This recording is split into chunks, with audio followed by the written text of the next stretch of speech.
உலகெங்கிலும் நடக்கும் முக்கிய நிகழ்வுகளை குறுஞ்செய்தி வடிவத்தில் தெரிந்து கொள்ள ஆதன் செயலியை டவுன்லோட் செய்யுங்கள். ஆதன் செயலியை டவுன்லோட் செய்ய டிஸ்கிரிப்ஷனில் உள்ள லிங்கை கிளிக் செய்யவும். இந்த அமைச்சரவையை நீங்க எப்படி பார்க்கறீங்க? மோடி பதவி ஏற்ப நீங்க எப்படி பார்க்கறீங்க? பழைய என்டிஏ கவர்மெண்ட்டுக்கும் இந்த என்டிஏ கவர்மெண்ட்டுக்கும் என்ன மாதிரி வித்தியாசம் இருக்கு? அதே மோடி, அதே கவர்மெண்ட், அதே stability. there is no other alternative to Modi. மத்திய அமைச்சர் பதவி இத்தனை இந்த இலாக்காக்கள் இந்த மந்திரி சபையை பொறுத்தவரையில இதுல எல்லாருக்குமான பிரதிநிதித்துவம் கிடைச்சிருக்கா? நம்முடைய தமிழ்நாட்டு பார்வையில சொல்ற சமூக நீதி இருக்கா என்ன இந்த மந்திரி சபையில? மோடி சாதிப்பாரு மாதேஷ். இவ்வளவு நாளா தமிழ்நாட்டுக்குள்ள என்னென்னலாம் சொன்னீங்க மாதேஷ்? நான் தான் சொன்னேன், தலையில்லாத முண்டமா இருக்கிறீங்க. உங்க பிரைம் மினிஸ்டர் என்ன அசாவுதீன் ஓவாசியா? இப்ப புரியுதா மாதேஷ் எப்படி மினிஸ்ட்ரி அவர் ஃபார்ம் பண்ணி இருக்கிறாருன்னு? அதன்களுக்கு வணக்கம். பல்வேறு துறைகளில் ஆக சிறந்த ஆளுமைகளை சந்தித்து நாம் நேர்காணல் எடுத்து வருகிறோம். அந்த வகையில் மீண்டும் நம்மோடு இணைந்திருக்கிறார் அரசியல் திறனாய்வாளர் திரு ரவீந்திரன் துரைசாமி அவர்கள். அவரிடம் கேட்பதற்கு நிறைய இருக்கின்ற வாருங்கள், அவரிடமே கேட்போம். வணக்கம் திரு ரவீந்திரன் துரைசாமி சார். வணக்கம் மதேஷ், எப்படி இருக்கீங்க? நல்லா இருக்கும் மதேஷ். அண்ணாமலைக்கான வேல்யூ, பிஜேபிக்கான வேல்யூ இன்னமும் இருக்குன்னா மத்திய அமைச்சரவையில ஒரு பெரிய இடம் கொடுத்திருக்கணுமா இல்லையா தமிழ்நாட்டுக்கு? அவர் மீண்டும் அதே எல்முருகனுக்கு தான் கொடுத்திருக்காங்க. எல்முருகன் பிளஸ் மோடிக்கு. ஓகே, அருந்ததியர் சமூகத்தை அண்ணாமலை பெயர் அதிகமாக அடிபட்டது சார். அவருமே அந்த வாய்ப்புக்காக காத்திருந்தாருன்னு சொல்றாங்க. அதெல்லாம் பொய்யுங்க. அண்ணாமலை சிஎம் கேண்டிடேட் அங்க ப்ரொஜெக்ட் ஆவாரு, அதுதாங்க நிஜம். முருகன் அருந்ததியர் சமூக சகோதரர். எனக்கு அவர்கிட்ட அந்த இடஒதுக்கீடு இந்த அலையன்ஸ் விஷயத்துல சகோதரர்கிட்ட மாறுபட்ட கருத்து உண்டு. அதே வேளையில் அவர் என்டையர் சவுத் இந்தியாவிலே மடிகா சமூக மத்தியில் ஒரு இமேஜோட ஒரு வாக்குக்கு மோடிக்கு அவர் ஒரு பிளஸ் தான். அந்த சமூக நீதிக்காக மோடி செய்தது அந்த சகோதரர் மேல எனக்கு மரியாதை உண்டு. மாறுபட்ட கருத்து அலையன்ஸ் மேட்டர்ல அவர் பேசுனது எனக்கு உள்ள மாறுபட்ட கருந்தாலும் கூட அவரும் மோடிக்கு ஒரு பிளஸ்ஸா தான் இந்த மண்ணில் இருக்காரு. பட் அண்ணாமலை சிஎம் கேண்டிடேட்டா ப்ரொஜெக்ட் ஆவாரு. அதற்கு முருகனுக்கு பங்களிப்பும் கொங்கு மண்டலத்துல ரொம்ப பெரிய அளவுல இருக்குங்கிறதையும் நம்ம மறுத்துட்டு பேசாண்டாம். ஒருகை ஓசை வராது. இல்ல இந்த மத்திய அமைச்சரவை ஆசையில அண்ணாமலை இல்லன்னு சொல்ல வரீங்களா? இல்ல பிஜேபியும் அப்படி ஒரு லிஸ்ட் போட்டதுல அண்ணாமலை பெயரே இல்லன்னு நீங்க சொல்ல வரீங்களா? எப்படி?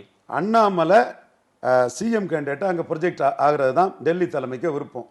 இந்த வாக்கு சதவீதம் இதை கொடுத்ததை மோடி ரிவார்ட் பண்ண விரும்பாரு. அதை விட முக்கியம் அவர் சிஎம் கேண்டிடேட்டா ப்ரொஜெக்ட் பண்ணணும்.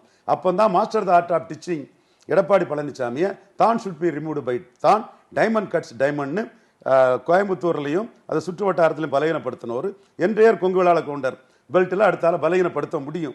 இதுதான் ஸ்ட்ராட்டஜி. ஓவரால் தமிழ்நாட்டுல அது முடியுமா? ஓவரால் தமிழ்நாட்டுல வன்னியரை தவிர எங்கெங்க நீங்க இருக்கீங்க சார்? கரூர் அரவக்குறிச்சியில செந்தில் பாலாஜி வச்சு அண்ணாமலையை கரெக்டா இது பண்ணிட்டாங்க சார். அவரை தோல்வி அடைய வச்சுட்டாங்க. இங்க கோயம்புத்தூர்லயுமே செந்தில் பாலாஜி மறைமுகமாக வேலை செஞ்சாருன்னு சொல்றாங்க. திமுக முழு அளவுக்கு இறங்கி டிஆர்பி ராஜா உள்ளிட்ட பலர் இறங்கி அண்ணாமலையை தோற்கடிச்சிட்டாங்க. சோ அப்படி இருக்கும்போது தமிழ்நாடு முழுக்க அண்ணாமலை மறுபடியும் அந்த ரோல்ல கொண்டு வராங்கன்னா திமுக இன்னும் வெறி கொண்டு வேலை செய்வாங்களே சார்? நீங்க செந்தில் பாலாஜியை பற்றி பேசினதுதான் வருது. செந்தில் பாலாஜி திமுகவுக்கு போனதும் எடப்பாடி பழனிசாமி என்ன மாதிரி டென்ஷன் ஆனாரு. இத்தனைக்கும் செந்தில் பாலாஜி இவரு ரெட்டைலையில் எடுத்ததோட அரவக்குறிச்சியில் உதயசூரியனில் அதிகம் எடுத்து ரெட்டைலையெல்லாம் நத்திக்குன்னு முதல்ல காட்டினவர் செந்தில் பாலாஜி தான். Number 1 organiser. நம்பர் 2 ஆர்கனைசர்னு சொன்ன வேலுமணியை மீறி எந்த அளவுக்கு கோயம்புத்தூர்ல அண்ணாமலை ஏறி போயிட்டாரு. இத்தனைக்கும் ஈஸ்வர அண்ணன் 15% ஓட்டு எடுத்தனால தான் சிபிஆர் ஆல்மோஸ்ட் அந்த ஓட்டை எடுத்தாரு. அப்போ நீங்க ஈஸ்வர அண்ணன் எடுத்த 15% வாக்கையும் மறைச்சி அண்ணாமலைக்கு சாதனையை மறைக்க பாக்குறீங்க. அது நடக்காது.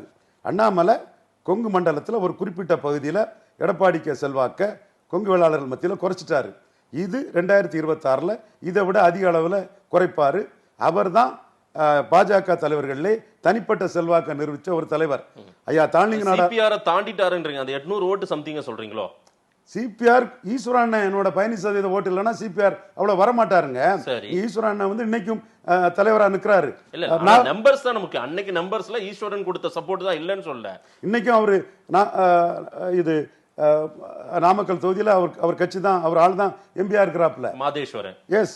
இன்னும் சொல்ல போனா என் மீது மிகுந்த அன்பும் பாசமும் கொண்டவர். அவர் நடத்த கொங்கு வேளாளர் மாநாட்டுக்கு வேற யாரையும் கூப்பிடல, என்ன மட்டும்தான் கூப்பிட்டாரு. ராசியான ஆளுனே வாங்கன்னு, நீங்க டெமாலிஷன்லயும் ஒழிச்சு கட்டுவீங்க, இது சப்போர்ட் பண்ணி இதுலயும் கரெக்டா பண்ணுவீங்க, வாங்கன்னு கூப்பிட்டு பண்ணாரு. கோமாதா பூஜை எல்லாம் பண்ணி ஒரு இந்து பண்பாடு இந்து கலாச்சாரத்துல ஒரு இதுல தான் அந்த மாநாட்டை பெரிய அளவில் நடத்தினார். அவர் செல்வாக்குல தான் சிபிஆர் வந்தாரு. இன்னைக்கு அண்ணாமலைக்கு செல்வாக்கு பாஜக மோடி பிரதமருங்கிறதும் அண்ணாமலை செல்வாக்குலையும் கொங்கு வேளாள கவுண்டர்கள் மத்தியில் அவர் செல்வாக்கு ஏறி அந்த பகுதியில் உள்ள வேலுமணி டவுன் ஆயிருக்காரு. அது எடப்பாடி டவுன் ஆனதுக்கு சமம். ஏன்னா எடப்பாடி அந்த 20% ஓட்டும் அவருக்கு கிளைம் பண்றாரு, கொடுத்துருவோம், அவருக்கு ஓட்டு தான், அவர் தான் பிரச்சாரம் பண்ணாரு, அவர் ஓட்டு தான், நம்ம அவரை இவ்வளவு நம்ம எதிர்த்தும் அவர் எடுத்துட்டாருன்னா அது அவருக்கு ஓட்டு தான். அதுல கூட்டணி அரசியலுக்குள்ள நம்ம ஏற்கனவே சொன்னது திருநெல்வேலி, தூத்துக்குடியெல்லாம் நம்ம சொன்னோம், அதுவும் இருக்குது. அடுத்த கட்டமும் எடப்பாடி பழனிசாமியை யங் வெள்ளாள கவுண்டர் லீடர் அண்ணாமலை பலகீனப்படுத்த முடியும். போட்டி எப்பவுமே நம்பர் 1 இருக்கிறவங்க கிட்ட தான் சார் மோதணும். நீங்க நம்பர் 2 கிட்ட இருக்கிற மோத இந்த முறையே நீங்க அப்படி டார்கெட் பண்ணி மோதனதுனால தான் நீங்க மோடி லாயலிஸ்ட்ன்றதுனால நான் சொல்றேன், ஒரு பார்வையாளரா சொல்றேன். சொல்லுங்க என்ன சொல்றாங்கன்னு சொல்லுங்க. இல்ல சார், பிஜேபி தங்களுடைய டார்கெட்டா திமுகவை தான் வச்சு நீங்க டார்கெட் பண்ணீங்கன்னா தான் நீங்க ஏதாவது முன்னேறி வர முடியும். நீங்க அதிமுகவை தான் டார்கெட் பண்றீங்க அப்படின்னா ஒண்ணும் மறுபடியும் இருக்கிற இடத்துல தேங்கி தான் நிக்க முடியும் sir. Madhesh, Modi will never accept defeat anywhere. 2029 இந்த தமிழ் மண்ணில் மோடி மக்களவை தேர்தலில் சாய்ச்சி காட்டுவார் மதேஷ். அதுக்கு தான் எங்களுக்கு 2026. 29 மோடி தமிழ்நாட்டில் அதிக எம்பிக்களை பெறதுக்கு தான் பாஜகவுக்கு 2026. தமிழ்நாட்டு ரேடாரை நம்ம வச்சுக்கணும் அப்படின்னு அமித்ஷா நினைப்பாரா? மோடி 8 முறை மோடி வந்து ஒண்ணுமே செய்யலன்னு வருத்தப்பட்டிருக்காரா சார்? நான் இத்தனை முறை தமிழ்நாட்டுக்கு வந்தது உத்தரப்பிரதேசம் போயிருந்தாவது எனக்கு செல்வாக்கு கூடியிருக்கும், தேவையில்லாம என்னை அங்க அலகழிச்சு என்ன ஒண்ணுமே நடக்கலையே தமிழ்நாட்டுலன்றாராம். அடுத்த கட்ட அரசியல் மோடிக்கும் என்னன்னு தெரியும். அந்த குய்வைவா எல்லாம் புரிஞ்சவர் தான். நிச்சயமா ஒரிசாவில் சைமல்டேனியஸ் எலெக்ஷன் வரக்கூடாது, காங்கிரஸும் பிஜேடியும் சேர்ந்துக்குவாங்க. அதனால மோடியே 5 வருஷ டைம் ஒரு 6 மாசம் அட்வான்ஸ் பண்ணி எலெக்ஷன் நடத்தணும். இப்படி பல இதுகள்லாம் இருக்குது. நாங்க மோடிக்காக இந்தியா ஃபுல்லா சிந்திக்கக்கூடியவங்க. எங்க கருத்து மோடி கிட்ட எடுபடும். தேவகவுடா சேர்க்கணுங்க எங்க கருத்து எடுபட்டது. அண்ணாமலை தான் அதை எக்ஸிக்யூட் பண்ணாரு. தேவகவுடா சேர்த்ததுல ஓல்டு மைசூர்ல 11 சீட்ல 9 சீட்டு கிடைச்சதுக்கு ஆர்எல்டியை சேர்க்கணுங்கிற எங்க கருத்து எடுப்பட்டது. மீண்டும் நிதிஷ்குமார் வேணும், அவர் என்னதான் பல்ட்டி அடிச்சாலும் வாக்கு பலம் இருக்குங்க கருத்து எடுப்பட்டது. அதே மாதிரி தமிழ்நாடு வேணும், அது நாளைக்கு. மாயாவதி எல்லாம் நாளைக்குள்ள விஷயம், நீங்க மறந்துட கூடாது சார். சரி, அது நாங்க யோசித்த நான் இல்லைன்னா எங்க டீம்ல பெங்களூர் மல்டிலிங் நாவலிஸ்ட் சொல்லுவாங்க, ரிஷி சொல்லுவான், இவர் மாதவன் சொல்றாப்புல, பிரசாந்த் சொல்லுவாப்புல, இப்படி நம்ம டீம்ல ஜெயந்தன் சொல்லுவாப்புல, எல்லாருமே மோடிங்கிற இதுல தெளிவா இருப்பாங்களா. அஜய் சொல்லுவா, அஜய் ஆனந்த் அங்க இருந்து சொல்லுவான். இன்னும் எத்தனையோ பேர். இதுல என்ன வேடிக்கை தெரியுமா?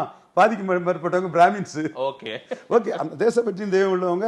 எங்களுக்கு ஜாதி பிரச்சனை இல்லை சார், மோடி ஒரு சில எங்க ஜாதியில கடிசடைகள் இருக்கு சார், அதை நீங்க பெருசா எடுத்துக்கிடாதீங்க. ஒரு சில ஜாதி வரி பிடிச்ச கடிசடைகள் எங்க ஜாதியில இருக்கு சார், பெருசா எடுத்துக்கிடாதீங்க.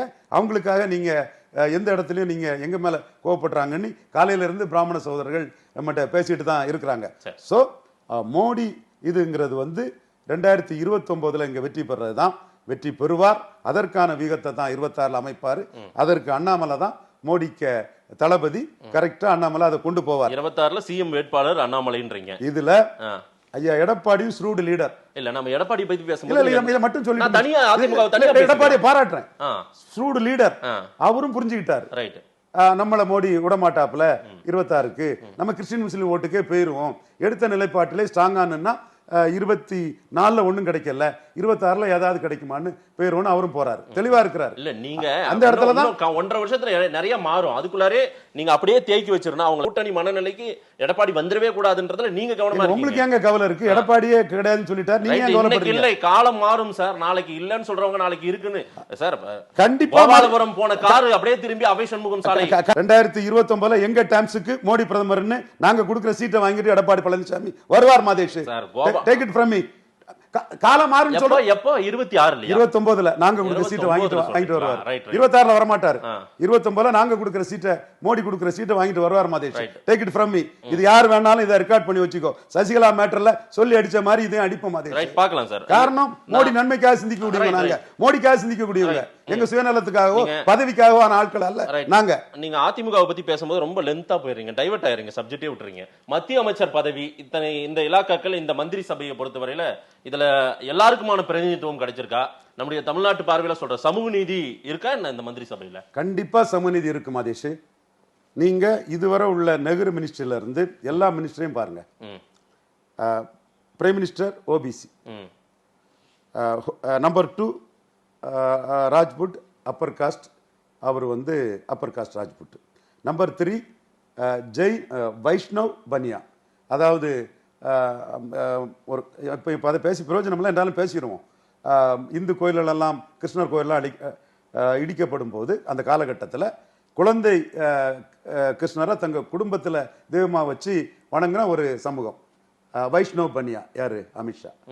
இந்த 3 போஸ்டிங்ல ஓபிசி மோடி, ராஜ்புட் ராஜ்நாத் சிங், வைஷ்ணவ் பனியா பால கண்ணனை வணங்கக்கூடிய அந்த சமூகத்தை சேர்ந்தவர். இந்த 3 பேரும் இன்னைக்கு டாப்ல இருக்கிறாங்க. இந்தியாவில் எந்த ஒரு மினிஸ்ட்ரியிலாவது இப்படி இருந்தது உண்டா, அல்ல புரோட்டோகால் படி இந்தியாவில் இருந்தது உண்டா? சரி, இதை நாம இதை ஒரு சாதனைன்னு சொல்ல வரல. காரணம், அந்த தேசபக்தியும் தெய்வபக்தியும் உள்ள பிராமண சமுதாயத்தோட ஆதரவுல தான் இந்த வெற்றியே இருக்குது. பட் ரியாலிட்டி இதுல நீங்க இங்க தமிழ்நாட்டுக்குள்ள பெரியார் திடல இருந்து பேசுறதெல்லாம் அது விஷயம் தெரியாம இல்ல. உள்துறை கட்டாயம் எனக்கு வேணும்னு நிதிஷ்குமார் நின்னதாக தகவல்கள் வருது. சந்திரபாபு நாயுடும் எனக்கு நீங்க வெளியுறவுத்துறை கொடுங்க அப்படின்னு கேட்டதாகலாம் தகவல்கள் வருது. சபாநாயகர் எங்களுக்கு கொடுங்கன்னு பல ஆர்குமெண்ட்ஸ் அங்க போனதா சொல்றாங்களே சார். நிறைய மந்திரி சபையில எம்பிக்களை வச்சு மோடியை மிரட்ட முடியாது. there is no other alternative to this government. ஆனா பீகார்ல ஜெயிக்கிறதுக்கு மோடிக்கு நிதிஷ்குமார் வேணும், நிதிஷ்குமாருக்கு மோடி வேணும். ஆந்திராவில் ஜெயிக்கிறதுக்கு மோடிக்கு சந்திரபாபு நாயுடு வேணும், சந்திரபாபு நாயுடுக்கு மோடி வேணும். எப்ப ஜெயிக்க? அதான் ஜெயிச்சிட்டாரு. நாளைக்கு ஜெயிக்கிறதுக்கும் கண்டிப்பா தேவைங்கிற நிலைமையில தான் 2 பேருமே இருக்கிறாங்க. அதுவும் ரொம்ப டயர் நெசசிட்டியில இருக்கிறது நிதிஷ்குமார். சார், நான் நியாயத்தை பேசக்கூடியவன் சார். திமுக காங்கிரஸ் கூட்டணி உடையும்னு இந்த சேர்ல இருந்துகிட்டு 22 சீட்டு 20 சீட்னு என் சகோதரர்களே பேசினாங்க. நான் என்ன சொன்னேன்? ஸ்டாலினுக்கு ராகுல் வேணும், ராகுலுக்கு ஸ்டாலின் வேணுங்கிறத நான் தெளிவா சொன்னேன். அவங்க உடைய மாட்டாங்க சார். வின் வின்னு இருக்காங்க சார். அவங்க 2014 தோத்தாங்க, 19லயும் 24லயும் ஜெயித்துட்டாங்க. வின் வின்னு இருக்கிறவங்க சேர்ந்து தான் போவாங்க. அதை செல்வ பிறந்தையே சொல்லிட்டாரு. எடப்பாடி செல்வாக்கு இல்ல, வேஸ்ட்னு செல்வ பிறந்தையே சொல்லிட்டாரு, செல்வா கலந்த தலைவர்னு சொல்லிட்டாரு. அப்போ அவங்க வின் வின்னு தான் போவாங்க. அதே மாதிரி 3 முறை கண்டஸ்ட் பண்ணதுல பிரிஞ்சு நிற்கும் போது பாஜகவாது பீகார்ல தாக்கு பிடிச்சாங்க. நிதிஷ்குமார் 3வது போய் மாஞ்சியை சீஃப் மினிஸ்டரா சொல்ல வேண்டிய அளவு ஆயிட்டு. அதனால பீகார்ல ஜெயிக்கிறதுக்கு எந்த சூழ்நிலையிலும் நிதிஷ்குமார் மோடியை விட்டு போக மாட்டாரு. அது போலதான் நாயுடு 3 தடவை நின்னதுல 1 தடவை தோத்து போனாரு, 2 தடவை ஜெயித்து இருக்கிறாப்புல. அதனால அவரும் ஜெயிக்கிறதுக்கு தான் தொடருவாங்க. எப்படி காங்கிரஸ் திமுக கூட்டணி வெற்றி கூட்டணியா அவங்க பிரிய மாட்டாங்களோ, அதே மாதிரிதான் பீகார்ல வெற்றி கூட்டணியா நிதிஷ் மோடி கூட்டணியும், நாயுடு மோடி கூட்டணி ஆந்திராவிலையும் பிரிய மாட்டாங்க. மதேஷ், இது பிராக்டிகல் பொலிட்டிக்ஸ் மதேஷ். நிறைய விஷயங்கள் சார் மக்கள் என்ன சொல்றாங்கன்னு பார்க்கலாம். நேரில் நேரம் கொடுத்து பேசியமைக்கு நன்றி. நன்றி மதேஷ்.